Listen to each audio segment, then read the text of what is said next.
I cut off all my hair and kept a lock in a rubber band, told my parents I would mail it to them, and they were on the same phone line in different rooms when I told them this meant I wasn't a woman anymore, and Dad said that was just my opinion, and Mom cleared her throat, that way she did when she already knew something, and all the while I was holding the hair in my hands so I could remember what it might sound like, and when I hung up, I halved the strands. Smoothed both pieces into nautilus shells around my finger, fossilized each as two black glass brooches, Victorian mourning jewelry, austere because it came from an era which made grieving a science based on calculations of time as both tonic and tincture. And the note I slipped in the package said the jewelry would show they bore the weight of a ghost, and whether or not they wore it would tell how many children they really thought they lost with my haircut. So they left the brooches on display, out of sight, until the glass on one shattered from a short fall to the floor, and in the moments before it was interrupted by the broom, the hair lay still in its spiral,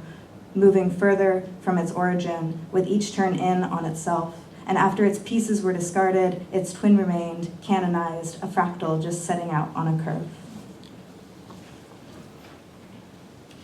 There's an outside and an inside and an in-between, and there are maps and veins and there is circulation, and I would love to love your blood and this bed where we keep our world, but here you go, here we go, here it is with the other space which is always in our bed, because remember sitting on that chair in class so attentive, and the splinters were from San Quentin. Remember when we could slide those tokens in their slot because our money is good now that Caitlin is out.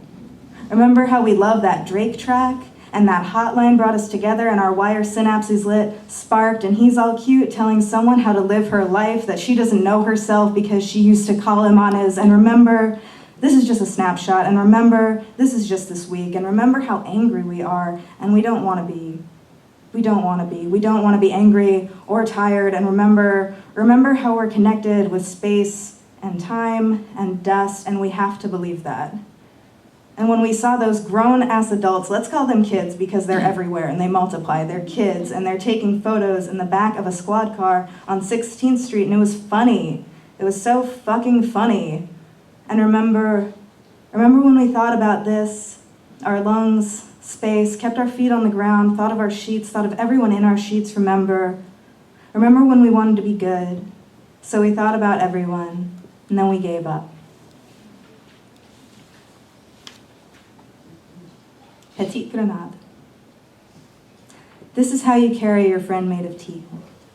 This is how you calm her when she tells you she's a wolf. This is how she bites back at your wrist. This is how ducklings imprint onto who or what. This is how you stroke her hair in your lap. This is how you story away her hangover. This is how she asks you what happened next. This is how you talk to her parents on the phone. This is how you talk to her parents when they haven't seen her in weeks. This is how you open her wine again. This is how you block out the sun. This is how her clocks align. This is what bed springs sound like. This is why consciousness has a body. This is how her chest vibrates from the inside. This is how you place her in your palm. This is how you call her pomegranate in French. This is how seeds burst into wishes in her wake. This is how she looks barefoot on the highway. This is how you rope her back. This is how you promise to burn her journals. This is how you prevent her from being a seance. This is why she cares for you. This is how you start at the beginning.